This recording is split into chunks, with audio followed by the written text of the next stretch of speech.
Meski kasus sidang gugatan berjalan dan masih memasuki agenda mediasi antara penggugat dan tergugat, namun sidang kasus penyerobotan tanah yang dituduhkan kepada terdakwa Abdul Fattah, warga Ayawan, Kecamatan Seruyan Tengah, Kabupaten Seruyan, tetap digelar di Pengadilan Negeri Sampit, Kota Waringin Timur.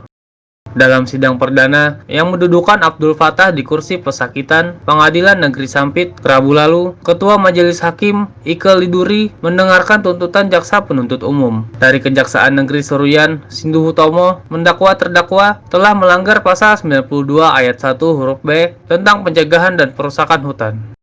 Bahwa terdakwa telah didakwa melakukan tindak pidana pembukaan kawasan hutan, pembukaan kawasan untuk perkebunan tanpa izin menteri, di mana penerapan pasal yaitu secara alternatif melanggar pasal 92 ayat 1 huruf A atau 92 ayat 1 huruf B Undang-Undang Nomor 18 Tahun 2013 tentang perusakan kawasan hutan.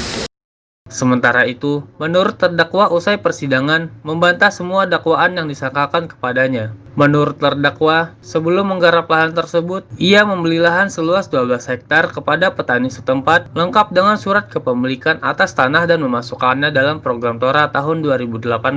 Bahkan menurutnya, lahan yang dibelinya tersebut sebelumnya sudah dijadikan kebun oleh pemilik asal. Yang pasti adalah secara fisik saya membeli lahan bukan dengan bentuk fisik hutan, tetapi lahan masyarakatnya sudah ada tanaman sawitnya, tidak dirawat. Saya bongkar sawit yang lama, saya ganti dengan sawit yang baru. Memang dari pemerintah desa Ayawan sudah mengajukan ke Pak di tahun berapanya saya lupa, tetapi kawasan yang tanah yang saya beli, info dari kepala desa sudah diajuin program Tora oleh pemerintah.